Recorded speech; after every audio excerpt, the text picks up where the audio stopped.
La oración, y estamos hablando de la oración bajo la gracia del Señor, porque a decir bajo la gracia de Dios, nos referimos siempre a la vida del ser humano después de la cruz de Cristo. Antes de la cruz se le llama bajo el antiguo pacto o bajo la ley de Dios o Viejo Testamento o acuerdo. Una vez que vino Cristo, vivió, ustedes saben, más o menos 33 años, pero Él cumplió perfectamente todos los requisitos de la ley de Dios, del Antiguo Testamento, y murió en la cruz para perdonar todos los pecados, que era el problema principal de la raza humana. Por eso es que, aun cuando el oído de Dios estaba bien, sano y oía, y la mano del Señor estaba bien, pero el problema era el pecado de la humanidad. Y por eso Isaías le decía a la nación, dice, he aquí el oído del Señor, o sea, no está malo para oír, el brazo no se ha cortado para no extender su poder. Decía el profeta, pero vuestras iniquidades y vuestros pecados han hecho división entre ustedes y Dios. Y por eso el Señor no escuchaba los clamores de la nación por el pecado. Pero hace 2000 años Jesucristo, cuando murió, quitó esa barrera de la humanidad. Por eso ahora todo ser humano ya no existe el problema del pecado, hablando de su juicio, de su consecuencia. Por eso, por medio de Cristo solamente se llega a Dios, por ningún ser humano más, por nadie. Solamente Cristo es nuestro sumo pontífice o el puente principal entre la raza humana y el Creador, sea en China, en Alemania, en Francia, en México, en Inglaterra, donde sea. Solamente es por los méritos de Cristo Jesús que podemos nosotros, seres humanos, así tan insignificantes que somos en el universo, podemos decir, Padre nuestro que estás en los cielos, con la garantía de que Dios nos está escuchando. Y es un privilegio. Por eso el día de hoy quiero pasar unos minutos animándonos acerca de lo que es la oración. ¿Qué es la oración? Bajo la gracia del Señor. El último pasaje, hace un mes, la última vez que hablamos de la oración, vimos Lucas capítulo 6, que ahí está en su pantalla, del versículo 12 al versículo 16. Lo voy a leer para recordar y seguir, hermano, con la meditación. Dice la Escritura, en aquellos días, Él fue al monte a orar. Él se refiere a nuestro Señor Jesucristo, y pasó la noche orando a Dios. Y cuando era de día, llamó a sus discípulos y escogió a 12 de ellos, a los cuales también llamó apóstoles o enviados. Y dan los nombres ahí, todos los nombres, hermanos, incluyendo también a Judas Iscariote, que fue el que traicionó a nuestro Señor Jesucristo. Lo que decía es que Satanás es real, y Satanás tiene una agenda para cada uno de nosotros. El mundo sin Cristo, sin Dios, en cierto sentido el enemigo puede estar tranquilo porque los tiene en su poder, en su dominio. Pero cuando un ser humano empieza a poner atención al mensaje del Evangelio, entonces tal pareciera que el enemigo intensifica sus ataques. Pero ya que uno es hijo de Dios, al diablo no le importa si tú tienes muchos años en la vida cristiana. No le importa, créanme, hermanos. Si digo tantos años, van a estar sacando cuenta de cuántos años tengo. Pero tengo más de 45 años en la fe cristiana, desde que rendí mi vida a Cristo Jesús. Y sé lo que les digo. O sea, 20, 30, 40 años de ser cristiano. Eso no significa que Satanás te va a tener miedo y que te va a dejar decir, no, él ya tiene 20 años siendo cristiano, entonces yo, no, nada de eso. Satanás hará todo lo posible por hacerte daño de alguna u otra manera, por medio de sus mentiras. Entonces es importante que todos nosotros los creyentes perseveremos en la oración, porque Satanás no descansa. El enemigo de nuestras almas es incansable, no se cansa. Tal vez por algún momento, como a Jesucristo, recuerdan, y lo dejó, dice, pero por un momento, pero no descansa. O sea, tal vez a nosotros, gracias al Señor, esos momentos en nuestras vidas en que aparentemente o no sentimos, el Satanás no está intencionalmente atacándonos, pero no cantemos victoria, no nos descuidemos, porque aunque te deje un momentito, prepárate, porque Satanás te va a tratar de atacar otra vez. No existe ninguna oración especial que de una vez por todas detenga los ataques de Satanás. Nada, hermanos. ¿Entienden lo que quiero decir? Es decir, no hay una oración que diga, oh Señor Padre, reprendemos al diablo y que no nos ataque más, y ya, el diablo no nos va a atacar. No existe una oración así. Pregúntenle a nuestro Señor Jesucristo mismo, pregúntenle a los primeros cristianos. No existe escritura que diga eso. Si así fuera, obviamente yo hubiéramos hecho esa oración, ¿cierto? Y ya estaríamos todos tranquilitos. Pero recordemos que la vida del creyente es una guerra espiritual. No es solamente que el diablo te va a atacar el domingo antes de venir a la iglesia. Desde que estás consciente, cuando te despiertas, acostado todavía, prepárate, porque ya empezó la guerra espiritual. Es una guerra espiritual y el enemigo te va a atacar, y no podemos nosotros descansar, tomar un descanso. No es como en el juego de básquetbol, pueden tiempo y ya se ponen de acuerdo, si me lastimé, si quiero.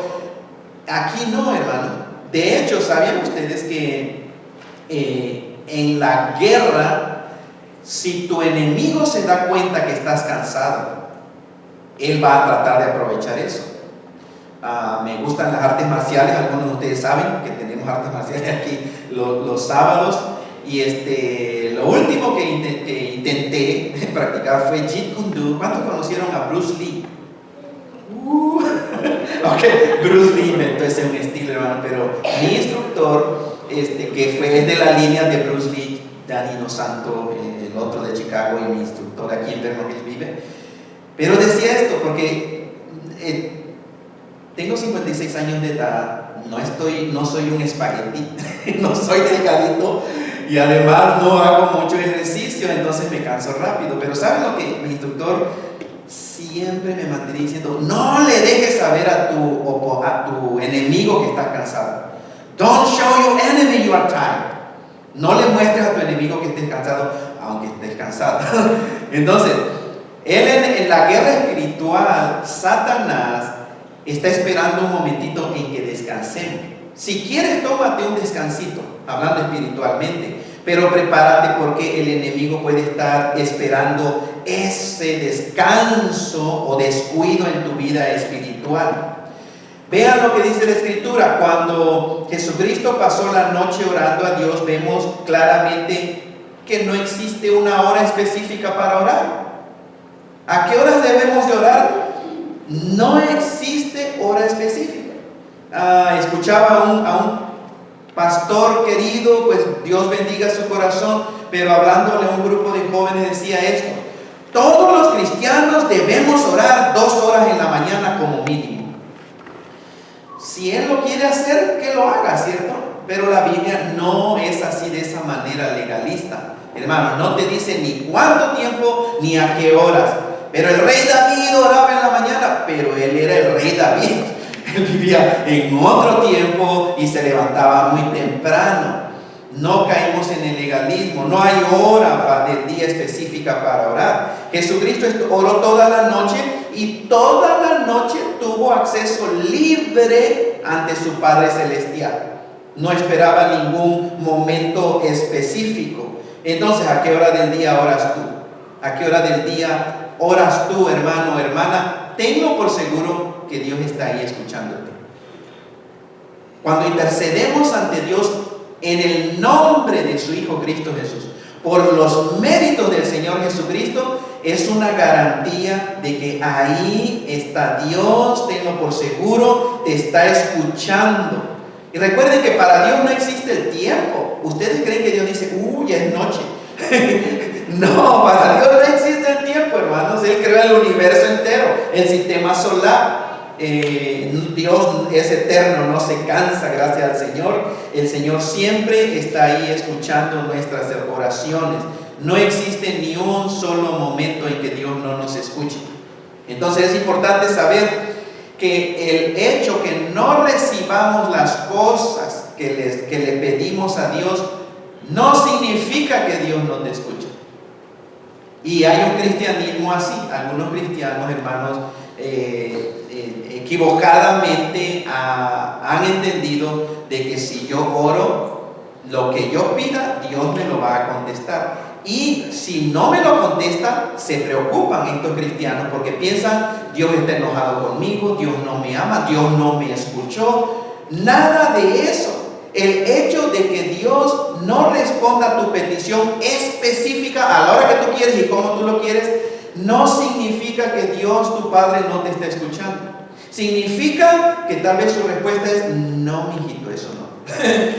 No, mijo, ahorita no es el momento, mijo. No, mijo, eso no te va a ayudar para tu bien. Yo sé lo que tengo preparado para ti y yo quiero lo mejor para ti. Tú no lo sabes, mijo. ¿Entiendes? Tal vez es la respuesta del Señor. El apóstol Mateo, otro pasaje ahí en Mateo 14, ahí está en la pantalla, también nos narra otro incidente en que nos muestra la relación que tenía nuestro Señor Jesucristo con su Padre y cómo Cristo mantenía esa relación por medio de la oración. Mateo 14 dice: enseguida Jesús hizo a sus discípulos entrar en la barca e ir delante de él a la otra ribera, al otro lado del mar. Entre tanto, vean lo que hacía Jesucristo. Despidió a sus discípulos, los envió al otro lado del mar y dice: entre tanto que él despedía a la multitud. Despedida la multitud, subió al monte a orar aparte. Y cuando llegó la noche, estaba allí solo. Y ya la barca estaba en medio del mar, azotada por las olas, porque el viento era contrario. Mas a la cuarta vigilia de la noche, Jesús vino a ellos andando sobre el mar. Entonces vemos que Jesucristo intencionalmente hizo a sus discípulos que entraran en la barca y que se fueran al otro lado. Además de enviar a sus discípulos, Jesucristo también despidió, eso es importante, despidió a la multitud. ¿Por qué hizo esto Jesucristo, hermanos? Porque Él ya había pensado en lo que iba a hacer en ese tiempo. ¿Entiende? Intencionalmente despidió a sus discípulos. Despidió a la gente también. Porque Él iba a orar. Era algo, yo quiero orar. Entonces preparó Él, se dio el tiempo. Fue intencional para orar. Y podríamos decir, notemos que despidió a la gente. No le dio pena despedir a la gente. No pospuso la oración solo porque tenía visita, podríamos decir. O al Señor no le importó que alguien pensara, a Cristo Jesús no le importó que alguien pensara de Él: qué grosero, qué maleducado, cómo nos despide así, hemos venido de muy lejos. A Jesucristo no le importó eso, porque Él necesitaba orar. Cristo Jesús, el Hijo de Dios, miren la prioridad, hermanos, de su comunión con su Padre Celestial. Por muy importantes que fueran esas cosas, de atender a sus discípulos, a la gente tenía necesidades, tenían problemas, tenían hambre, había algo de vital importancia para Cristo Jesús: la oración, su relación y dependencia con su Padre. Entonces, una vez más, Cristo escogió un monte, es decir, un lugar solo, apartado, quitó todo, no había distracción, estuvo un buen tiempo, y la narración nos dice que cuando llegó la noche estaba allí solo. Aparentemente la cuarta vigilia en la madrugada, las 4 de la mañana. ¿Qué nos dice entonces este versículo, este pasaje, hermanos? Que Cristo disfrutaba el tiempo orando con su Padre. Era algo precioso. Y es claro que a Jesucristo nadie lo obligaba a orar. Prácticamente una necesidad. Entonces voy a hacer una oración y vamos a terminar la meditación y voy a bajar, hermanos, y vamos a orar. Ahorita les voy a dar una instrucción. Cerremos nuestros ojos para concluir este tiempo. Señor, gracias por tu palabra. Gracias porque quedó escrito este registro histórico precioso que es verdad absoluta. Tu palabra, Señor, y vemos como tu Hijo, nuestro Señor y Salvador Cristo Jesús, tal era su relación contigo, Señor. Le daba importancia, era intencional, se hacía tiempo para orar. Y quiera tu Espíritu, Señor, que también nosotros, que no somos Jesucristo, somos seres humanos que tenemos pecado, deseos de la carne, y además está el mundo, Señor, está Satanás con sus ataques. Que entendamos, que comprendamos, Señor, que necesitamos también darle una gran importancia a nuestra relación contigo por medio de la oración. Entregamos este tiempo, Señor, que vamos a interceder ante ti con acciones de gracias, con necesidades, Señor. Y sabemos que tú nos estás escuchando, Padre, porque oramos a ti en el nombre y por los méritos de tu Hijo, Cristo Jesús. En ese nombre oramos, Señor. Amén.